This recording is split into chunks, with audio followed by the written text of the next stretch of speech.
So hey everyone, welcome to Bioboost academy. तो यहाँ पे आपकी कवर कराई जाती है 11th और 12th की बायोलॉजी की एनसीईआरटी बुक्स, जो आपको हेल्प करती है not only in 11th and 12th class but also in the NEET preparation. तो जैसे कि हमने आपको बोला था कि आपको इस चैनल पर 11th और 12th क्लास की दोनों क्लासेस की वीडियोस मिलेंगी। तो आज हम लेके आए हैं आपकी 11th क्लास का syllabus, that is the circulatory system. तो 11th क्लास में आपके पास है ह्यूमन फिजियोलॉजी, जिसमें आपको डिफरेंट बॉडी के सिस्टम्स के बारे में लाइक चैप्टर्स हैं। फॉर एग्जांपल आपका सर्कुलेटरी सिस्टम है, एक्सक्रीटरी सिस्टम है, आपका रेस्पिरेटरी सिस्टम है, लोकोमोशन, मूवमेंट, केमिकल कोऑर्डिनेशन। तो ये सारे चैप्टर्स जो है आपकी ह्यूमन फिजियोलॉजी का पार्ट है। तो उन्हीं चैप्टर में से आज हम सबसे फर्स्ट चैप्टर करने वाले हैं, that is the circulatory system. So circulatory system जो होता है, सर्कुलेटरी सिस्टम एक्चुअल में उसमें हमें स्टडी क्या करना है। जैसे कि आपको पता है हमारी बॉडी में अलग अलग सेल्स होती हैं और सेल अपना अपना फंक्शन करती रहती हैं। हर एक ऑर्गन जो है वो टिश्यू से मिलके बना होता है और टिश्यूज जो है फर्दर सेल से मिलके बना होता है। और सेल में अल्टीमेटली आपकी होती हैं एक्टिविटीज़, जैसे वो रेस्पिरेशन हो, ब्रेक डाउन ऑफ ग्लूकोज हो, तो वो सारी एक्टिविटीज़ आपकी सेल में होती हैं। तो सेल में जो ये एक्टिविटीज़ होती हैं, तो सेल को इन एक्टिविटीज़ को करने के लिए यहाँ पे रिक्वायरमेंट होती है ऑक्सीजन की। और इस रिएक्शन के दौरान जो प्रोड्यूस होता है that is the CO2। Oxygen कैसे पहुंचता है हमारी हर एक सेल तक, और जो सेल प्रोड्यूस करती है CO2 ड्यूरिंग दिस प्रोसेस, तो ये CO2 ब्लड से सेल से ये लेके पहुंच जाता है। तो इसी सब में हेल्प करता है हमारा ब्लड। तो सर्कुलेटरी सिस्टम में आपकी बुक में ब्लड के बारे में डिटेल में दे रखा है, आपके ब्लड ग्रुप्स के बारे में दे रखा है, आपके हार्ट का स्ट्रक्चर कैसा है, सर्कुलेटरी पाथवे क्या होता है, एंड देन लिम्फ नोड्स होते हैं उनके बारे में भी बता रखा है। तो यहाँ पे हम देखेंगे कि जो हमारी बॉडी में जो सेल्स जो होती हैं उनको जितने भी मटेरियल्स की रिक्वायरमेंट होती है, और जो भी वेस्ट मटेरियल वो प्रोड्यूस करते हैं उनको सेल से दूर ले जाना, वो सारा काम हमारा करता है हमारा ब्लड। ठीक है, यहाँ पे टॉपिक है दैट इज दी ब्लड। तो ब्लड हमने देखा कि एक तरह का एक कनेक्टिव टिश्यू होता है। तो ब्लड जो है फर्दर किस चीज से मिलकर बना होता है, तो ब्लड में होता है आपका प्लाज्मा और उसमें होते हैं फॉर्म्ड एलिमेंट्स। तो ब्लड का जितना भी आपको जो लिक्विड जो फ्लूइड सब्सटेंस दिखता है दैट इज दी प्लाज्मा। और उसके अंदर आपको पता है ब्लड में अलग अलग तरह की सेल होती है, जैसे RBCs, WBCs। तो वो अलग अलग जो सेल्स होती हैं RBC, WBC एंड प्लेटलेट्स, उन सबको मिला के हम बोलते हैं फॉर्म्ड एलिमेंट्स। तो प्लाज्मा एंड फॉर्म्ड एलिमेंट्स, इन दोनों से मिलकर बना होता है आपका ब्लड। सबसे पहले हम देखते हैं कि प्लाज्मा क्या है, एक स्ट्रॉ कलर का फ्लूइड होता है और ये ब्लड का 55% जो है वो फॉर्म करता है। मतलब इसमें ब्लड में जो प्लाज्मा है दैट इज 55% और जो रिमेनिंग 45% है वो आपकी सेल्स हैं। तो फिर उसके बाद अगर हम प्लाज्मा को ही देखें अलग निकाल के, तो प्लाज्मा में 90 to 92% तक वाटर होता है और 8% तक यहाँ पे प्रोटीन्स होते हैं।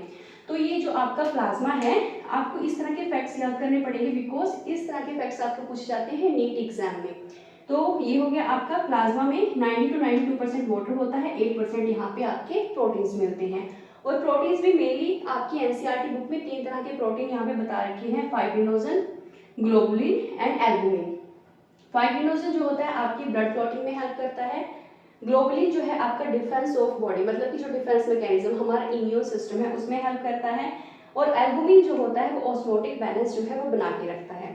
अगर हम देखें कि सीरम क्या होता है, व्हाट इज सीरम, तो सीरम क्या है, जब हम प्लाज्मा में से क्लोटिंग फैक्टर को निकाल देते हैं तो वो हमारा बन जाता है सीरम। तो serum is equal to plasma without the clotting factor is serum.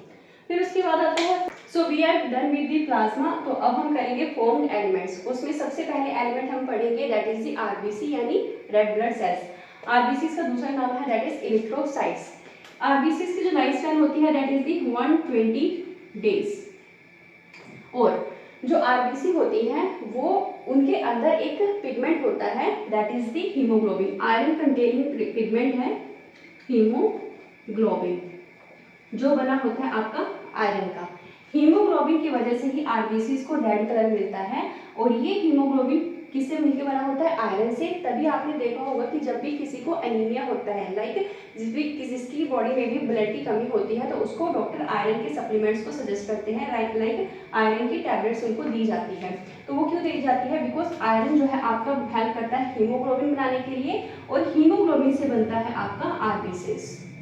और आपने अगर रिपोर्ट पढ़ी होगी तो उसमें जो नॉर्मल अगर हीमोग्लोबिन देखा जाए तो वो 12 से 16 ग्राम, 12 to 16 ग्राम ऑफ हीमोग्लोबिन होता है एक हेल्दी पर्सन के अंदर, ठीक है। तो इसके बीच की रेंज भी होती है, 11 भी हो सकता है, थोड़ा बहुत ऊपर नीचे हो सकता है, बट जो नॉर्मल रेंज है दैट इज 12 to 16 ग्राम। फिर हम देखते हैं जो आरबीसीज होती हैं आपकी, दैट इज अन्यूक्लिएटेड, मतलब उनमें न्यूक्लियस जो होता है वो एब्सेंट होता है, और उनकी जो शेप होती है आरबीसीज की, दैट इज द बाइकॉन्केव शेप। जब ये आरबीसीज अपना 120 डेज का, और हाँ आरबीसीज बनती कहाँ पे है, ये बनती है रेड बोन मैरो में, रेड बोन मैरो में बनती हैं। एंड जब इनका 120 डेज का लाइफ साइकिल कंप्लीट हो जाता है तब ये स्प्लीन में जाके डिस्ट्रॉय हो जाती हैं। तो स्प्लीन को इसी वजह से इनका बोला जाता है spleen is the graveyard of RBC, spleen is the graveyard of RBCs, ठीक है। फिर आगे जब नेक्स्ट चैप्टर होगा आपका, that is the respiratory system in human body, तो उसमें हीमोग्लोबिन के फंक्शन देखेंगे हम, किस तरह से वो respiratory gases like CO2 and O2, oxygen और कार्बन डाइऑक्साइड को किस तरह से ट्रांसपोर्ट करता है हमारी बॉडी में हीमोग्लोबिन। तो ये हो गया आपका आरबीसीज के बारे में। प्लेटलेट्स पे, प्लेटलेट्स को दूसरा नाम जो है दैट इज द थ्रोम्बोसाइट्स, और ये जो प्लेटलेट्स होती हैं that help in the clotting, तो ब्लड की क्लॉटिंग में इनका मेजर रोल होता है प्लेटलेट्स का।